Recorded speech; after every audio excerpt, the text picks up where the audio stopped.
Bienvenidos a La Alternativa. Cuando en 1990, desde el entorno más cercano al presidente Pujol, se ideó el llamado Programa 2000, un plan detallado de construcción nacional que afectaba a todos los ámbitos de la vida civil catalana, los medios de comunicación fueron, lógicamente, muy tenidos en cuenta. Se trataba de construir nación a partir de las herramientas disponibles entonces, básicamente los medios audiovisuales públicos de ámbito autonómico. Se aspirava igualmente a crear un espai català de comunicació que facilitara un estado de opinión nacional o nacionalista en el medio plazo. En ese diseño, por pura lógica, la idea de dar voz en pie de igualdad a una Cataluña no nacionalista no entraba en juego. ¿Cómo iba a entrar si se trataba de que con el tiempo el nacionalismo fuera hegemónico en Cataluña?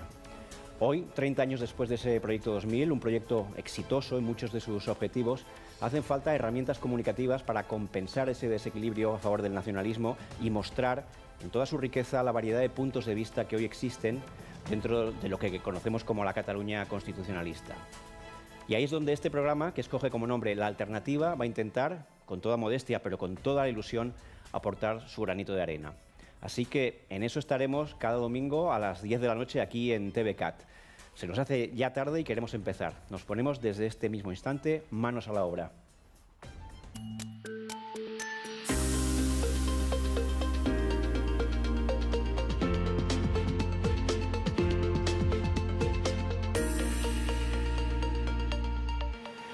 Muy bien, pues hemos elegido para este programa inicial de La Alternativa un tema polémico, divisivo, dentro del propio constitucionalismo, dentro de los partidos constitucionalistas, y es que el pasado día 13 de octubre los grupos parlamentarios de PSOE y de Unidas Podemos registraron en el Congreso una proposición de ley con la finalidad de modificar el mecanismo de selección de los vocales del Consejo General del Poder Judicial, que como todos ustedes saben es el órgano de gobierno de los jueces, en concreto de los 12 vocales de procedencia judicial, los 12 vocales que se eligen entre jueces y magistrados.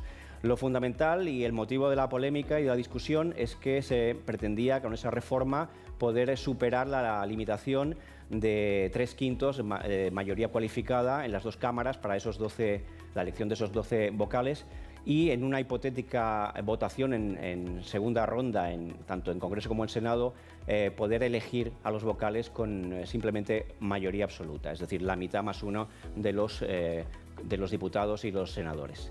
Así que es un tema que ha provocado, como digo, gran controversia, acusaciones cruzadas entre PSOE y PP, irrupción de múltiples actores políticos, actores del mundo judicial, y además nos da a nosotros en Alternativa la posibilidad de iniciar nuestra andadura hablando de temas muy importantes para la democracia. El tema de la independencia del Poder Judicial, el tema de la hipotética, existe o no, politización de la justicia. Y tenemos con nosotros como invitado a una persona que está muy acostumbrada a reflexionar sobre este tema, sobre el tema de la calidad de las democracias. José María Castellà, muy buenas noches. Hola, gracias por estar aquí. José María Castellà es catedrático de Derecho Constitucional en la Universidad de Barcelona y es miembro de la Comisión de Venecia, que es un organismo adscrito al Consejo de Europa y que asesora a los Estados miembros del Consejo de Europa en materia de calidad democrática. Podríamos empezar con una pregunta general para ubicarnos.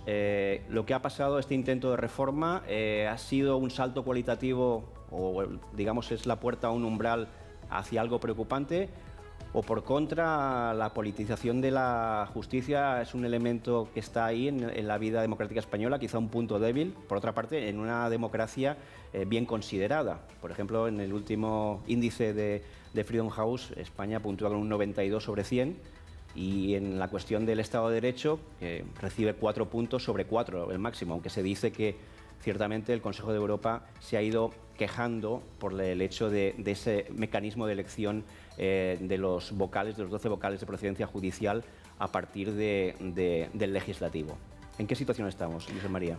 La polémica sobre la politización del Consejo General del Poder Judicial está al menos desde 1985, que es cuando se reformó la primera ley que desarrollaba la Constitución, designando a todos los componentes del Consejo General del Poder Judicial por ambas cámaras del Parlamento. Desde entonces ya está ese riesgo al que apuntaba incluso en el año 86 la sentencia del Tribunal Constitucional.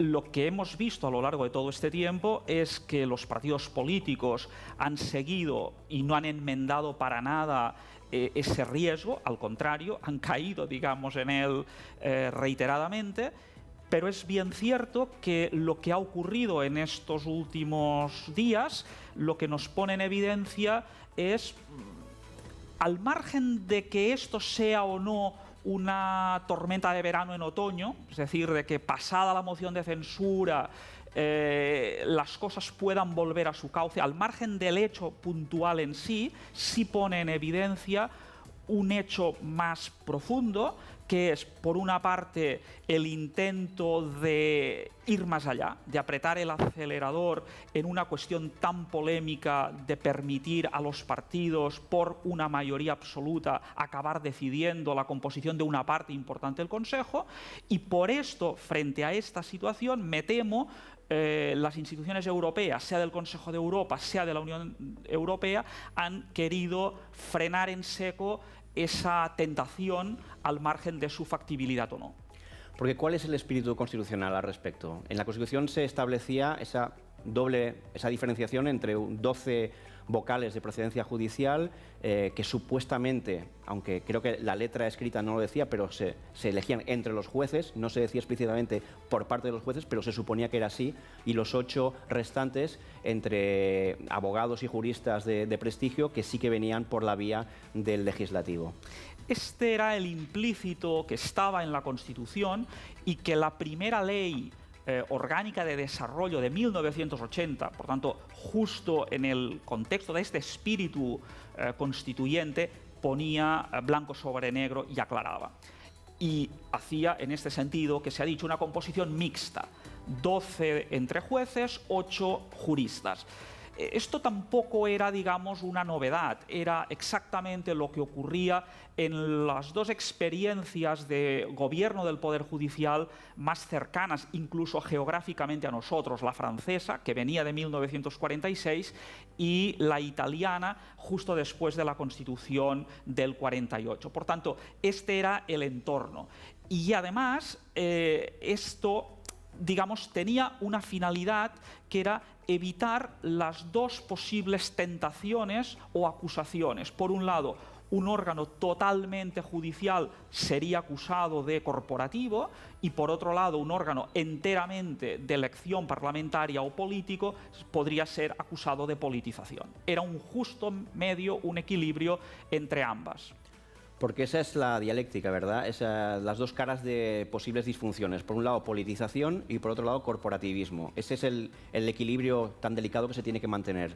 Y es al que tienden estas experiencias, he dicho las primeras, pero luego, después de España, muchos países del entorno europeo y latinoamericano han ido avanzando en ese equilibrio, que es, por otro lado, el equilibrio sobre el que ha señalado y ha puesto toda su atención el Consejo de Europa, sea a través del Comité de Ministros, de la Comisión de Venecia, del Greco o Grupo Anticorrupción. Todos ellos han insistido en este equilibrio para evitar estos males y justamente para conseguir el mejor gobierno del Poder Judicial. El Consejo General del Poder Judicial no es un tribunal de justicia. Por tanto, no está designando, no está influyendo en la actuación de los jueces. Cada juez es independiente, pero se trata de que su órgano de gobierno, la institución que vela por los nombramientos, por la disciplina y por una serie de funciones muy importantes de gobierno, no estrictamente judiciales, tenga todas las garantías como poder independiente del Estado que es. Solo si el poder es independiente, cada juez tendrá plenamente garantizada su independencia en el ejercicio de sus funciones. Como experto en cuestiones de calidad democrática, ¿cree que más allá de este hecho en concreto hay una especie de espíritu de época en un sentido que podríamos llamar iliberal, un sentido de, digamos, de relativización del Estado de Derecho, ejecutivos que tienden a querer hacerse muy fuertes, populismo en la forma de hacer política? ¿Forma parte de este hecho concreto, como anécdota, de una corriente o un estado general que está, digamos, presente en la política occidental? Efectivamente, aunque venga de antes, llega en un momento en el que en otros lugares de nuestro entorno jurídico, cultural, se producen fenómenos similares, a veces más graves y, por tanto, preocupantes. Y yo creo que lo has dicho muy bien con el término populismo, que al final es ese contenedor que engloba una serie de disfuncionalidades institucionales por las que se eliminan los pesos y contrapesos de cualquier democracia constitucional o liberal, tendiendo a poner el foco en la fuerza sin límites de la mayoría parlamentaria encarnada en el gobierno. Por tanto, todo lo que sea un estorbo, sea político, de contrapoder, sea jurídico, de arbitraje frente a esta mayoría de turno, es visto con sospecha. Y así estamos viendo en este momento cómo en bastantes países de la Unión Europea, en unos se ha llegado más lejos, en otros menos, existen tentaciones, a veces encarnadas en gobiernos, a veces en partidos políticos, que van en esta dirección. Somos conscientes de la necesidad de esos pesos y contrapesos, pero parece que también hay un cierto recelo por parte de algunas personas y también de algunas tradiciones políticas, incluso me atrevería a decir, sobre la figura del juez en concreto. ¿Por qué puede ser eso? Tampoco esto es nuevo. Ya en la misma Revolución Francesa había esto, la acusación de que los jueces eran conservadores. Lo que pasa es que, más allá de una coyuntura, de un momento determinado, de una época de transición en la que se pueda justificar esto, al final es el mismo argumento en sentido contrario que utilizan los gobiernos de Polonia y de Hungría para decir que los jueces vienen de la burocracia comunista, por tanto siempre está latente esta acusación. Lo cierto es que a medida en que una democracia se va consolidando y va madurando, la composición de los jueces es plural, como lo es la sociedad, y lo estamos viendo en las actuaciones judiciales inesperadas hace unos años en cuanto han podido juzgar a personalidades y hechos muy relevantes de la vida pública y, por tanto, ahí está la justificación en su funcionamiento de su necesidad. Yo creo que es muy bueno que la opinión pública distinga un comportamiento que a veces será impropio, porque al final las instituciones están formadas por hombres, de jueces concretos o de diputados concretos, de la deslegitimación de la institución que representan. Porque entonces sí se afecta a los cimientos de la democracia liberal. ¿Y cómo solucionan el resto de democracias liberales de nuestro entorno el problema de la elección de los órganos de gobierno de los jueces? ¿Sistemas mixtos en general son lo preferido? Los criterios predominantes son sistemas mixtos, pero en los que al menos la mitad, y por tanto la tendencia es que haya una ligera mayoría, sean de extracción y elección judicial, porque al final son los conocedores en primera instancia del mundo judicial y por tanto de las funciones que han de llevar a cabo, pero esto compensado por una serie de juristas de diferente procedencia, fiscales, abogados, que conozcan el mundo del derecho y puedan complementar. Este es un primer punto. Segundo, cuando se trata de la parte parlamentaria, aquellos que se eligen por las cámaras, la exigencia de mayorías cualificadas, que ningún partido pueda imponer, utilizando la mayoría de turno, a sus candidatos y, por tanto, hacer que sea una correa de transmisión del legislativo y del ejecutivo en el judicial. Y tercero, para evitar que la oposición pudiera en un momento determinado bloquear esta composición plural, se crean mecanismos de antibloqueo. Y los mecanismos de antibloqueo no consisten tanto en bajar las mayorías. Cuando se bajan es porque la inicial era de 2/3 y luego se baja a 3/5, por tanto es el caso, digamos, el punto de partida de España, sino de buscar que otros actores de la sociedad civil, de los colegios de abogados, puedan hacer sus propuestas y puedan, por tanto, neutralizar esa presión política que se da sobre la elección. Josep María, usted pertenece a la Comisión de Venecia, que, como he dicho antes, es un organismo que cuida temas de calidad democrática. Justamente ahora se acaba de publicar una guía para la celebración de referendos y que, de alguna manera, es un toque de atención a las aspiraciones del independentismo. ¿Es así? lo que se ha hecho es actualizar una guía que se hizo en 2006 a la luz justamente de tantos acontecimientos y de tantos referéndums que se han celebrado y aprendiendo de estas experiencias, pensemos en el Brexit o en Italia. Y lo que hace ahora es afirmar en primer lugar que los referéndums tienen lugar en el contexto de democracias representativas, no son alternativas al Parlamento y a los gobiernos y a sus pesos y contrapesos. Segundo, que hay que evitar la influencia de los gobiernos sobre los referéndums. Y tercero, que los referéndums funcionan allí donde lo prevé la Constitución. Por tanto, es una decisión de cada Constitución el elegir o no celebrar referéndums. Si se hace, entonces deben cumplir con el ordenamiento jurídico, deben someterse a las garantías de un órgano imparcial, de una comisión de supervisión, y se dice expresamente que a la regla general de que los referéndums no han de tener un quórum de votos, basta la mayoría, existen referéndums muy especiales, constitucionales, y ahí se está pensando efectivamente en uno como el de secesión, donde ahí sí, si se celebran, puede admitirse una mayoría más alta precisamente por la importancia de este tipo de decisión. Y finalmente, usted forma parte de la Junta Directiva del Club Tocqueville. ¿Qué es el Club Tocqueville y cuál es su actividad?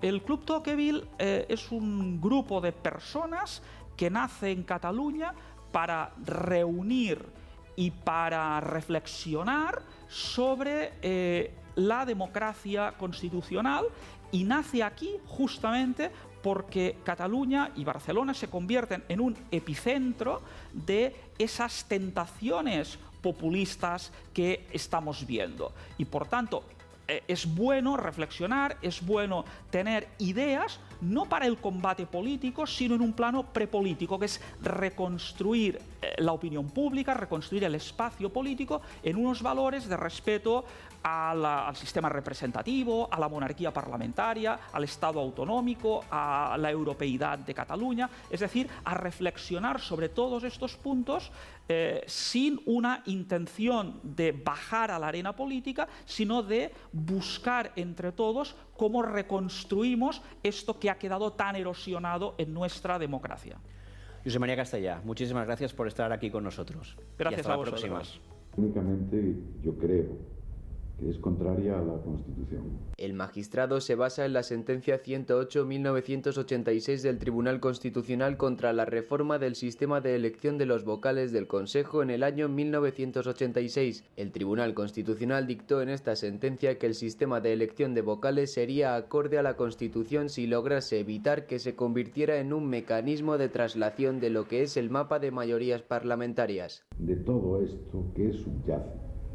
Pues una clara intención constitucional de evitar todo aquello que pueda parecerse a un intento de politización del Consejo General del Poder Judicial. De este modo, y apoyándose en la misma sentencia del Constitucional, el Foro Judicial Independiente cree que la reforma que el PSOE y Unidas Podemos han impulsado en el Congreso podría ser inconstitucional y creen que el sistema de elección del Consejo General del Poder Judicial debe ser de designación mixta. Todavía se politizaría más, incluso podría ser inconstitucional. Tenemos el sistema más riguroso de Europa, es por mérito y capacidad. Y hay quienes se dedican a desinformar, a inquietar a la sociedad española y, lo peor, a utilizar un elemento de la política nacional para confundir en Europa. Es una propuesta que deja fuera a Podemos, es un partido que no corresponde a lo que el Partido Popular entiende como partido de Estado. Para Sánchez e Iglesias, la separación de poderes consiste solo en separar los jueces que les gusta de los que no les gusta. Un diálogo que debería de poder terminar con el bloqueo inconstitucional del Consejo General del Poder Judicial, que hace ya 2 años que debería de haber sido renovado, de acuerdo con nuestra Carta Magna.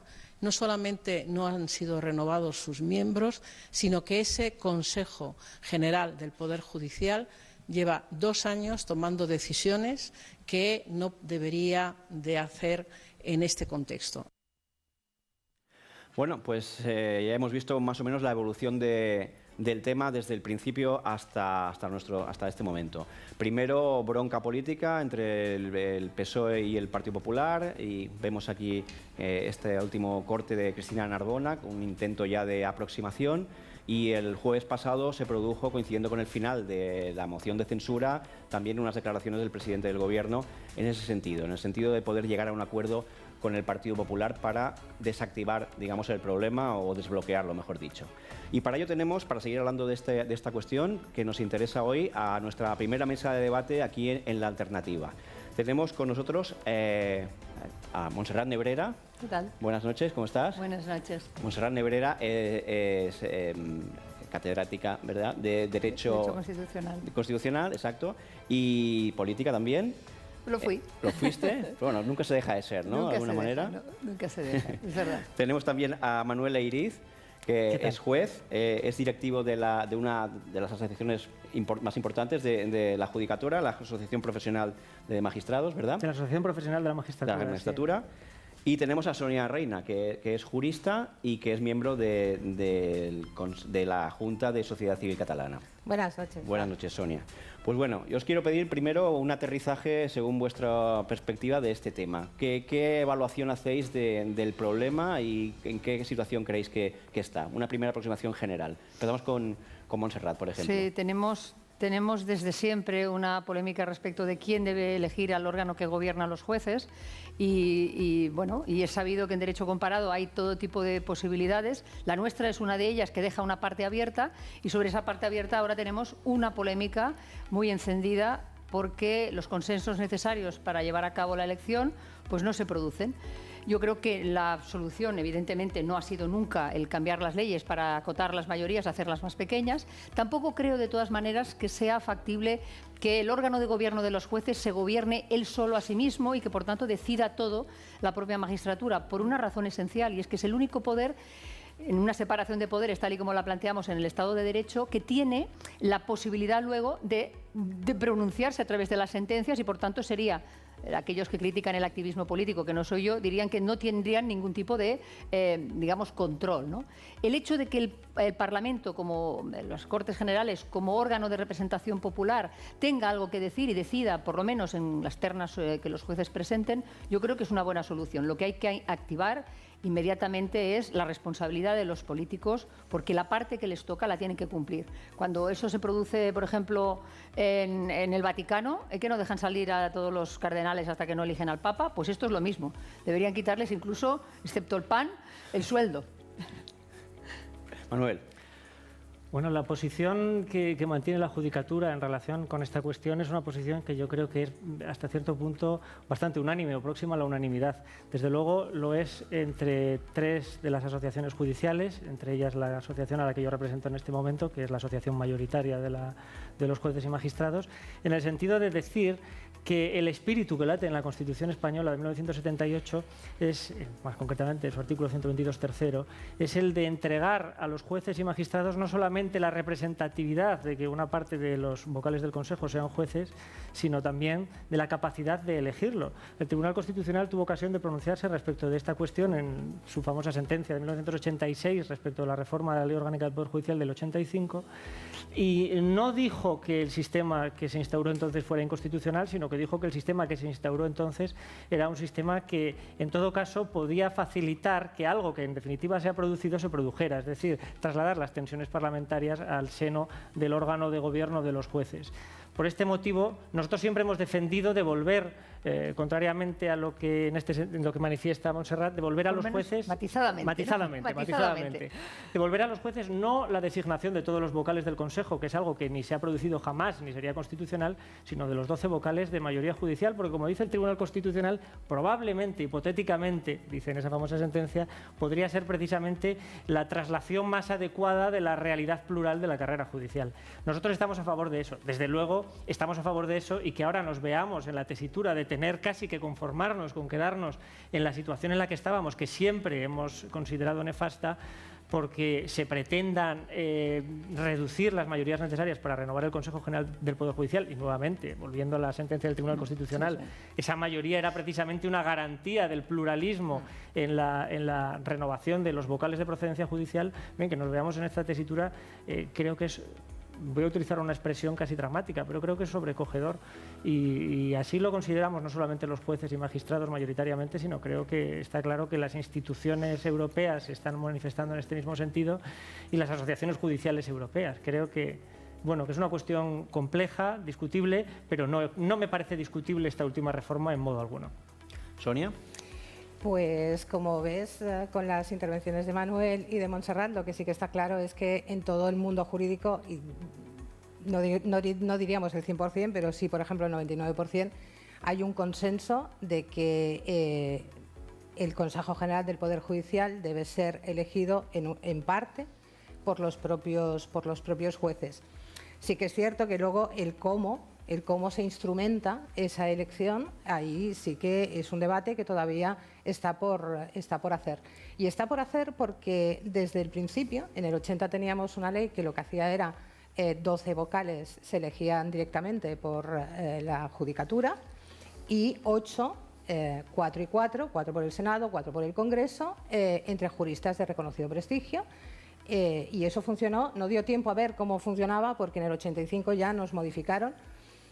Yo personalmente creo que aquí enraiza con algún concepto y alguna percepción que algunos tienen de recelo hacia la judicatura, y entonces se les arrancó esa capacidad de decidir quiénes eran los miembros de su gobierno, los vocales del Consejo, y se trasladó íntegramente al Congreso y al Senado, que ahora son los que eligen 10 y 10 el Congreso, 10 el Senado, los vocales del Consejo. Es cierto que la sentencia, por un recurso de inconstitucionalidad, dice que esa reforma del 85 no es inconstitucional, pero sí que hace una advertencia, y es que no se convierta en lo que ha acabado convirtiéndose, que es una especie de cambalache, un intercambio de cromos entre los grupos parlamentarios, que durante mucho tiempo el bipartidismo se ha ido intercambiando las personas que formaban parte del Consejo. Yo creo que ahora estamos ante un momento único, porque hasta ahora, a pesar de ser un tema controvertido, pues todos hemos intentado no sacarlo a la palestra precisamente por lo controvertido que era, pero ya que está ahora encima de la mesa, yo creo que no debemos perder la oportunidad de llegar a esa modificación y llegar al cumplimiento de la Constitución, y que una parte, 12 de esos vocales, sean elegidos directamente por la magistratura, o sea, por la Judicatura, 4 por el Congreso, 4 por el Senado, y establecer así la separación de poderes. Yo creo que si no lo hacemos ahora vamos a perder esa oportunidad que tenemos ahora encima de la mesa, y también de que la ciudadanía conozca cuál es la importancia de conseguir esa reforma, no la que está sobre la mesa por el PSOE y por Podemos, sino la reforma que pedimos desde el mundo jurídico, que es la base de la separación de poderes y por tanto, la base del Estado de Derecho y la base de la tutela judicial efectiva y de la defensa de las libertades individuales de todo ciudadano, ¿no? Muy bien, pues en unos minutos tendremos por conexión a Paco Aranda, que es el portador de justicia del Grupo Parlamentario Socialista, y le podemos preguntar su visión de cuál es la naturaleza de la reforma, por qué se hizo y qué salida ve al tema. Yo quería decir, mientras tanto, que este programa pues lo vamos a hacer entre todos, y quería invitaros a, pues si os parece una propuesta interesante, a enviar un SMS al número que aparecerá en pantalla, sobreimpresionado, y que así pues nos ayudaréis a que la alternativa sea una realidad durante las próximas semanas. Y yo quería pasar ahora también, si me permitís, desde una perspectiva totalmente del ego, pero intuitiva, ¿no? Voy a hacer un poquito de abogado del diablo. Porque hay una cosa que no acabo nunca de entender. Cuando me pregunto en estos temas, que realmente son complejos y difíciles, sobre el tema de la independencia judicial. A ver mi razonamiento, ¿qué os parece? Si os parece muy lunático, pero pienso que evidentemente, cuando pensamos en la figura de un juez, pensamos en una honestidad, una rectitud, en una deontología, ¿no? Digamos, una sujeción, ¿no? a la ley. El juez sabe perfectamente cuál es su función y confiamos en él porque es la figura, digamos, que está ahí para esa función.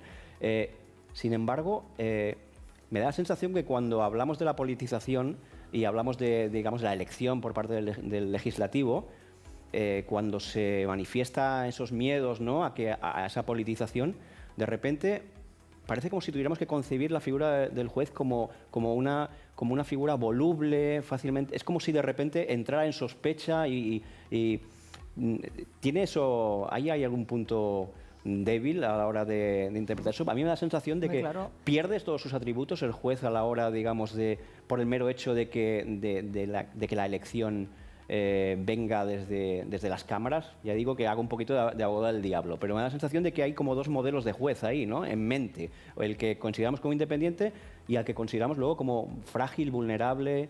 Es verdad.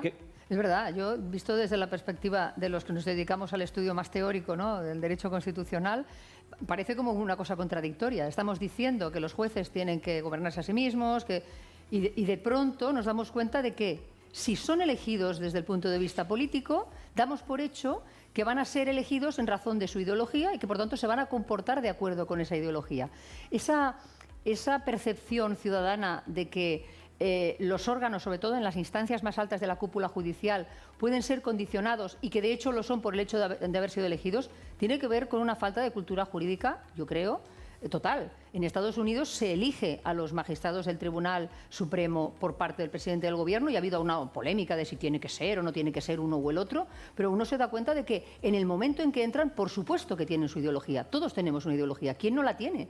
Habrá gente más conservadora y menos. Antes se hablaba de... ¿no? Estabas diciendo, de alguna manera lo que reflejarían los jueces es la pluralidad social, porque también los jueces son plurales, porque los jueces también tienen su manera de pensar. Unos tendrán una manera diferente de entender la sociedad que otros, y los podrías alinear en más conservadores o más progresistas o más federalistas o más... Pues claro, como todas las, pues faltaría más. Son personas y el Poder Judicial no es una institución cerrada al mundo. Por tanto, el problema está en cómo se plantea que tengan que serlo. Y sobre todo en esto que antes nos decía Sonia, en el modo penoso en el que parece un intercambio de cromos entre partidos políticos, de los que además los grandes parece que no tienen que comentar nada con los demás, y si lo comentan parece que sea un horror, y por tanto se van haciendo mutuos vetos. Yo creo que la pregunta encierra, en cierto modo, una concepción del Poder Judicial que se ha extendido y que tiene que ver con una supuesta ajeneidad o alejamiento por parte de los jueces de lo que es la vida. Son jueces, es la vida. Por eso hay una cúpula judicial, por eso hay unas apelaciones, por eso hay unas instancias europeas para volver a revisar casos. Los jueces son personas y aplican la ley con el imperio de la ley por encima y, por supuesto, sujetos a ella, pero desde la perspectiva cosmológica en la que ellos se instalan, a mi modo de ver. Muchas gracias, Montserrat. Creo que tienes que marcharte en este momento. Te agradecemos muchísimo tu presencia aquí, muy valiosa. Espero que vaya de maravilla este programa, esta tertulia y la alternativa sea un éxito, y espero veros pronto. Que vaya muy bien. Y que contemos contigo más adelante, por supuesto, otra vez. Muchísimas gracias. Aprovecho para decir también que contábamos en esta tertulia de hoy con Joaquín Coll y que ha tenido un problema familiar y que le deseamos que no sea nada grave y, por supuesto, que también queremos verlo muy pronto aquí. Muchísimas gracias, Montserrat. Gracias, Fran. Y creo que tenemos ya la conexión con Paco Aranda, ¿verdad? Sí, buenas noches. Hola, Paco, buenas noches. ¿Cómo estás? Bien, bien. Estoy aquí en casa. Me disculpáis porque quería haber estado con vosotros, pero tampoco ha sido posible por temas familiares. Pero bueno, aquí estoy pendiente de lo que estáis debatiendo. Perfecto. Paco, pues bueno, Paco Aranda es el portavoz de Justicia del Grupo Parlamentario Socialista y es la persona indicada para explicarnos qué ha habido de fondo en este proyecto de reforma que impulsaron tanto el Grupo Parlamentario Socialista como el de Unidas Podemos. ¿Por qué se hizo esto? Bueno, esto se ha hecho ante la constatación evidente de que hay un bloqueo por parte del Partido Popular de la renovación del Consejo General. Yo quiero recordar, y bueno, yo creo que tienes juristas, que la primera La primera cosa que se está incumpliendo es el mandato constitucional del artículo 122.3, que dice que el Consejo tiene un periodo de 5 años y desde el 4 de diciembre del 2018 pues que ha caducado, con lo cual llevamos casi 2 años con el Consejo prorrogado, tomando decisiones, como la última hace un par de semanas con nombramientos. Y este es el primer precepto constitucional que nos está respetando, con lo cual, visto pues la intención del PP de bloquear este órgano, pues hay que ir viendo soluciones, porque aparte hay que recordar que han sido ya hasta 2 veces en las que se ha llegado a un acuerdo, ¿no? In extremis el PP lo ha retirado. Creemos que es porque debe tener algún tipo de interés en que el Consejo, con la composición actual, que refleja unas mayorías diferentes a las que hay ahora, pues se mantenga en el poder. Paco, pues antes de que nuestros contertulios te hagan cada uno la pregunta que consideren oportuna, yo te hago la segunda mía. ¿Cómo crees que se va a desbloquearse este problema? Había, por ejemplo, una propuesta del Partido Popular que podíamos llamar mixta, no sé cómo llamarlo, pero que consistía en pedir a los propios jueces que elaboraran una lista amplia y que a partir de ella decidiera el legislativo. ¿Crees que eso puede ser una solución? Mira, la solución vendrá cuando el PP, que tiene la pelota en su tejado, pues se avenga a respetar la Constitución. En este sentido, ayer el presidente, el jueves, perdón. O sea, ya no sé casi ni en qué día vivo. El jueves el presidente, en el último turno de réplica del debate de moción de censura, pues abrió la mano al PP otra vez para poder paralizar esta propuesta de reforma y ver si podemos llegar a un tipo de acuerdo. La reforma no se ha retirado, lo que sí que se ha paralizado para ver si por tercera vez el PP puede avenirse a lograr un consenso alrededor de lo que estamos proponiendo, que yo creo que es la oportunidad para ver si es verdad que el PP pues pasa de las palabras a la acción. Te traslado una última pregunta, yo mismo, que un poquito he querido introducir antes en la mesa. La idea está más de fondo, ¿no? Casi de principio, o más de, si quieres, de filosofía política, ¿no? El hecho de la elección por el legislativo, ¿crees que coloca automáticamente o necesariamente a los jueces en una situación de vulnerabilidad? No, mira, yo quiero decir una cosa sobre todo. O sea, el legislativo está en la soberanía popular, reside en las Cortes Generales, no es una cosa ajena. El legislativo no elige jueces, que también es un poco que la gente tiene que saber. El legislativo, y lo pone en la Constitución, lo que elige es el órgano de gobierno de los jueces. El legislativo no elige el juez de la Audiencia Nacional, el juez de primera instancia, el juez no, el legislativo elige el Consejo General del Poder Judicial, que es el órgano de gobierno, que tiene las funciones atribuidas, que efectivamente este órgano de gobierno pues tiene funciones de regulación interna pues, de la vida judicial y también de nombramientos de órganos.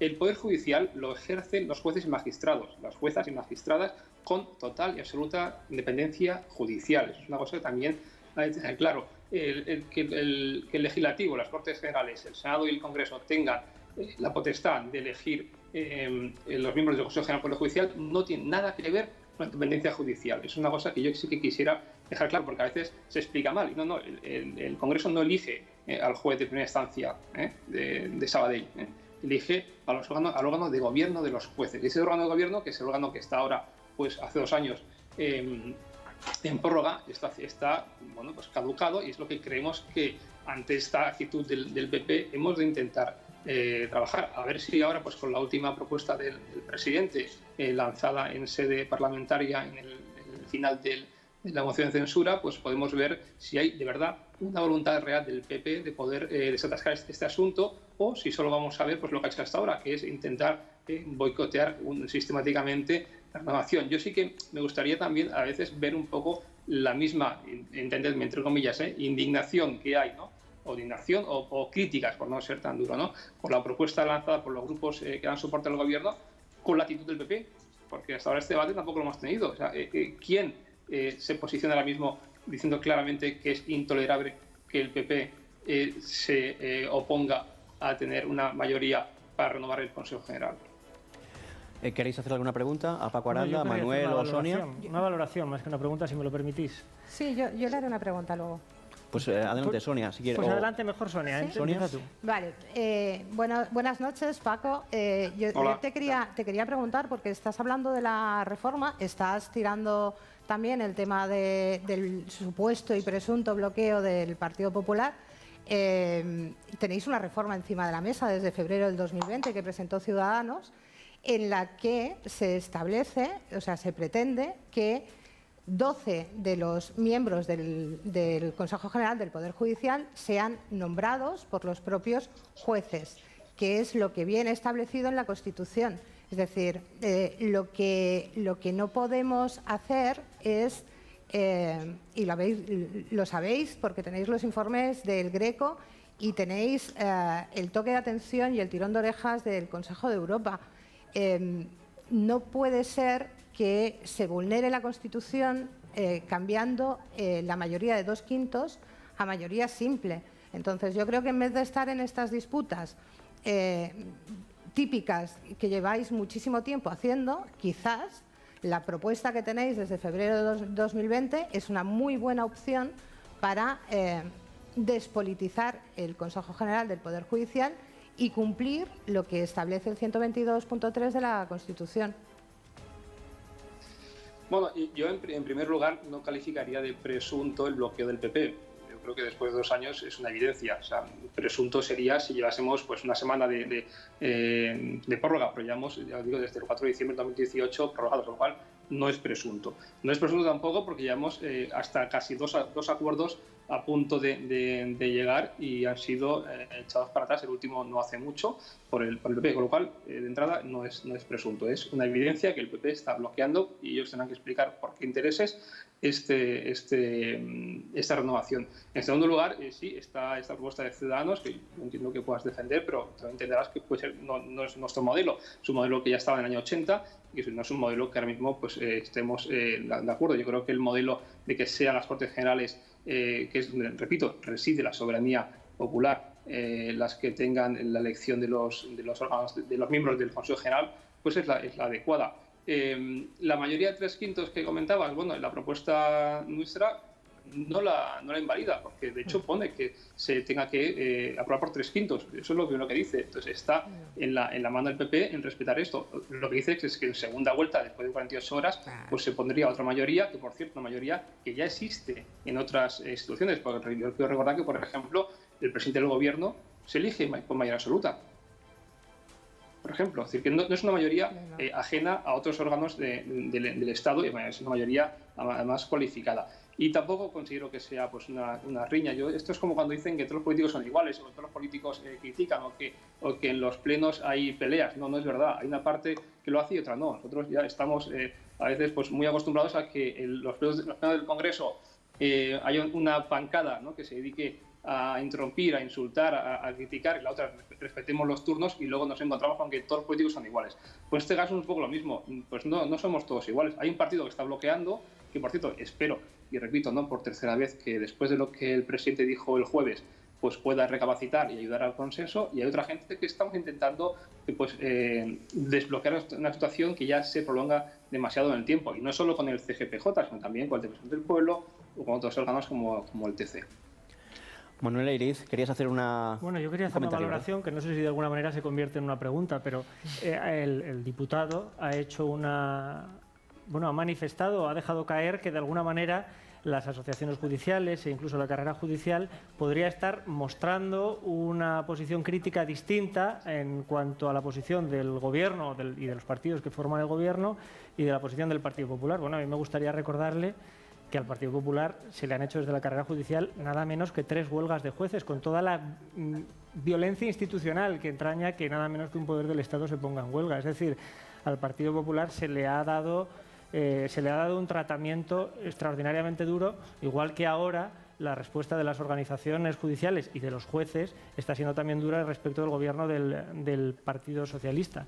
Pero por otra parte, me gustaría también plantear, y este es mi pensamiento, y esta es una evocación quizás romántica, pero que la democracia, por más que la representatividad del pueblo, la soberanía nacional reside al final en el Parlamento, de alguna manera se manifiesta en el Parlamento, la democracia es mucho más que un Parlamento. La democracia son una serie de principios y valores comunes y compartidos, y la democracia es un complejo institucional que permanece cuando las personas que estamos hoy en uno o en otro sitio nos marchamos, y que por esa misma razón quizás el decir que por un bloqueo político que a lo mejor resulta que a nosotros no nos gusta nada, decir que por un bloqueo político cambiamos las reglas para la designación nada más y nada menos que de un órgano constitucional, con lo que esto implica en cuanto al atentado contra la apariencia de independencia de los jueces y magistrados, porque después, Fran, me gustaría retomar la pregunta que hiciste antes y que solamente ha podido contestar Montserrat, con lo que esto implica respecto de la apariencia de imparcialidad de los jueces y magistrados, repito, bueno, creo que es algo mucho más duro. Ni siquiera es lo del defensor del pueblo, porque es que resulta que además la ley orgánica que regula el defensor del pueblo prevé que a los 5 años el defensor del pueblo, si no se le renueva, cesa. Pero por alguna razón el legislador no consideró adecuado que los vocales del Consejo General del Poder Judicial cesaran automáticamente. Bien. A mí, ¿sabes qué me parece que sería adecuado? Pues que los vocales del Consejo General del Poder Judicial los eligiéramos los jueces. ¿Y sabes por qué? Porque los jueces elegimos a los miembros de las salas de gobierno de los tribunales superiores de justicia. ¿Y sabes lo que pasa? Que si el 5 de abril termina el mandato de la sala de gobierno, el 6 de abril hay elecciones y el 8 de abril toman posesión. Y por lo tanto la sala de gobierno sigue funcionando y en ningún momento se desprestigia porque realice actos que pudiéramos considerar deslegitimados porque hubiera expirado su mandato. Hay muchas cosas que se pueden decir, pero afirmar que por un bloqueo más o menos irresponsable de un partido vamos a hacer algo que el propio Tribunal Constitucional dijo que es de todo punto rechazable, porque ya consideró rechazable aquella reforma, pero la aceptaba un poco, porque había una mayoría de 3/5 para la designación de los vocales, digo, esto era una valoración personal, pero supongo que esta valoración puede ser respondida de alguna manera por el señor diputado. Sí, no, yo me quedo con la reflexión y creo que el tono de tu reflexión, me quedo con él, independientemente de que pueda estar de acuerdo o no. Yo creo que haces una reflexión con profundidad. Me quedo este matiz cuando decías lo de la apariencia, ¿no? Porque yo también hablamos de esto, ¿no? Yo no creo que la elección de los vocales tenga que ser automáticamente, pues, haya una consecuencia como que se burla esta independencia judicial.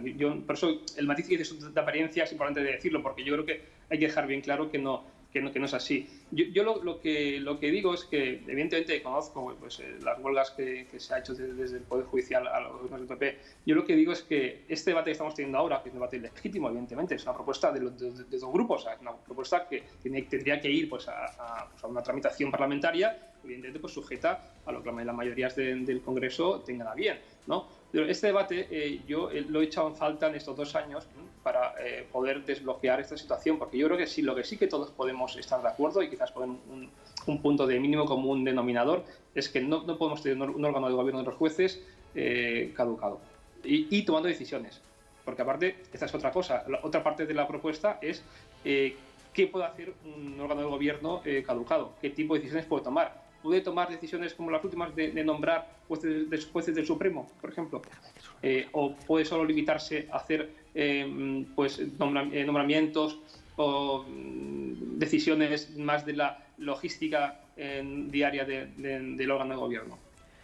Pues antes de despedir a Paco Aranda, Manuel quiere hacer un pequeño matiz. Solo y desde el más absoluto respeto a la diferencia que nos sitúa a los jueces respecto de los políticos, porque yo creo que el principio de separación de poderes es elemento esencial para que un sistema democrático se desarrolle con normalidad, pero se dará cuenta que usted, a lo largo de su primera intervención, hizo una manifestación de la que cada cual puede pensar lo que quiera, pero que está claro que da una idea de cuál es la razón de esta reforma. Y caramba, creo que es una reflexión que es muy compartida en ámbitos políticos, sobre todo en el ámbito del gobierno, pero que al final también ataca la independencia del Consejo General del Poder Judicial. Dijo usted, un consejo caducado ha hecho nombramientos, como dando la sensación de que esos nombramientos pudieran tener una gran trascendencia política y que fuera importante llevar a cabo una reforma precisamente para evitar algo así. Esto sí que es una manifestación que querría hacer porque yo creo que pone de manifiesto hasta cierto punto que sí que hay un interés político por encima del interés institucional que se quiere manifestar cuando se habla de ese fin elevado que es evitar la paralización de la renovación del Consejo. Paco, ¿algún matiz final? No, bueno, yo esto lo decía en el sentido de constatar que hay un órgano de gobierno, pues un mandato desde el 2018 que tenía que haber caducado y que, digamos, continúa con su gestión. Simplemente quería trasladar esto, que yo creo que, no sé si es una anomalía, pero yo creo que cualquier órgano de gobierno, de cualquier empresa, de cualquier institución que esté caducado, pues yo creo que no sé si la continuidad más allá pues, de la gestión diaria o logística pudiese ser muy entendida. En todo caso, evidentemente, como comentaba el juez, yo como diputado respeto absoluto por la independencia judicial, la separación de poderes, faltaría más. Yo creo, y además me quedo también con lo que decías en la anterior intervención, la democracia, ¿no? Que la democracia es algo más, es un conjunto de cosas. Yo creo que cada uno también tiene que hacer su tarea. Yo la tarea de los jueces, evidentemente, es básica para este país. También lo es la tarea de los diputados y del legislador y de asumir nuestras responsabilidades como las que tenemos. Yo creo que la responsabilidad nuestra es asumir los retos que nos da y sobre todo cumplir el mandato constitucional que yo creo, y es mi opinión humildemente, que ahora mismo no se está respetando. Pues despedimos ya a Paco Aranda, portavoz de Justicia del Grupo Parlamentario Socialista. Muchísimas gracias por atender esta llamada de La Alternativa y hasta la próxima. Muchas gracias, buenas noches. Buenas felicidades por el programa y espero que os vaya bien. Nosotros también lo esperamos. Por eso decimos que si enviáis un SMS al número que aparecerá en pantalla, pues ayudaréis a que este programa pues siga emitiéndose. Y Manuel Ayriz quería retomar una cosa que, ¿verdad? Un tema anterior. No, pero muy brevemente, porque creo que es el que más me atañe de una forma personal, porque yo soy juez, yo no soy vocal del Consejo ni aspiro a serlo. Es decir, yo soy juez que mañana me iré a mi juzgado y me iré a poner sentencias o me iré a instruir causas, porque estoy en un juzgado mixto, en lo que nosotros llamamos una trinchera. Y ahí no se me ocurre, ni siquiera a través de una abstracción mental, de qué manera podría un juez ser objeto de un atentado contra su independencia y más aún de un atentado producto de una injerencia política. Es absolutamente imposible. Y por eso sí que queremos reivindicar la condición absolutamente independiente de los jueces desde el punto de vista político, porque es que incluso aunque un juez fuera un impresentable que llevara a cabo labores de orden jurisdiccional inspirado por motivos políticos, por encima de él habría otro juez que tendría la capacidad de recurrir o de resolver los recursos frente a sus resoluciones. Nosotros solamente estamos invocando, en definitiva, el derecho a que la institución de la Administración de Justicia no se desprestigie por el atentado contra la apariencia de independencia, que es la forma en la que se reforma o se renueva, el Consejo General del Poder Judicial. Pero perdona porque no quiero ya seguir, o sea, quiero decir, Sonia también, no sé si quiere decir algo al respecto. Sí. Perdón. Sonia. A ver, sobre el tema de los jueces y de la independencia judicial, yo creo que se está haciendo un ataque durante todo este tiempo y así nos lo viene diciendo el informe Greco, que estos días estamos hablando mucho y sale mucho el tema del Greco, pero es el grupo de estados contra la corrupción que envía recomendaciones a los estados precisamente para que, pues para paliar todas esas deficiencias que pueden llevar a situaciones de corrupción en un sentido amplio de la palabra. Desde España, desde el Gobierno de España, y no desde este, sino desde los anteriores, porque estos informes han venido no solamente estando en el Gobierno el Partido Socialista, ahora con Podemos, sino que han venido también cuando estaba el PP, que se han ido alternando en el poder, y que el informe Greco ya en el último manifiesta que su enfado porque España no hace caso de las recomendaciones respecto del Gobierno de los jueces, que es el Consejo General del Poder Judicial. Y además lo dice no solamente porque, deja claro que evidentemente los jueces son independientes, pero que tienen que parecerlo también. Y en España durante muchísimo tiempo, y más en esta última época, hemos sufrido en justicia un desprestigio desde los gobiernos y, por ejemplo, aquí en Cataluña, desde la Generalitat de Cataluña, atacando y señalando a jueces de forma continua, desprestigiando las instituciones, y yo creo que esto, una forma de paliarlo era precisamente, pues eso, coger el toro por los cuernos y reformar lo que es el Consejo General del Poder, la selección de los jueces y hacer caso a las recomendaciones europeas que nos marcan la pauta para hacer mucho más efectiva la separación de poderes. Muy bien, pues aquí vamos a dejarlo. Un tema fascinante que creo que ha estado muy tratado desde muchos ángulos diversos. Muchas gracias, Sonia Reina y Manuel Leiriz. Ha sido un placer teneros aquí. Esperamos teneros en más ocasiones. Cuando queráis. Y vamos a pasar a nuestra pequeña sección de cierre, que es lo que llamamos píldora económica, a cargo del profesor Ferran Brunet, que nos dará cada semana una visión de algún elemento de la economía en Catalunya. Será para ya ir acabando el programa. La competitivitat d'un país, d'una regió o d'una ciutat és la seva capacitat econòmica. La competitivitat es calcula amb indicadors de producció, exportació, atracció d'empreses i inversions estrangeres, entre altres. Doncs bé, segons dades de la Comissió Europea, la competitivitat de Catalunya entre les 281 regions europees ha passat de la posició 103 al 2010 a la posició 161 al 2019. Ho veiem en el gràfic. O sigui, en una dècada de procés, la competitivitat de Catalunya ha perdut 58 posicions.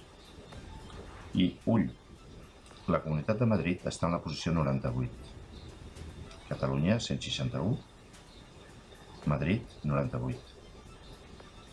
Allò que els separatistes foragiten tan bé, ho atrau Madrid. Altrament, el mateix ha passat amb el centre de Catalunya, en Barcelona.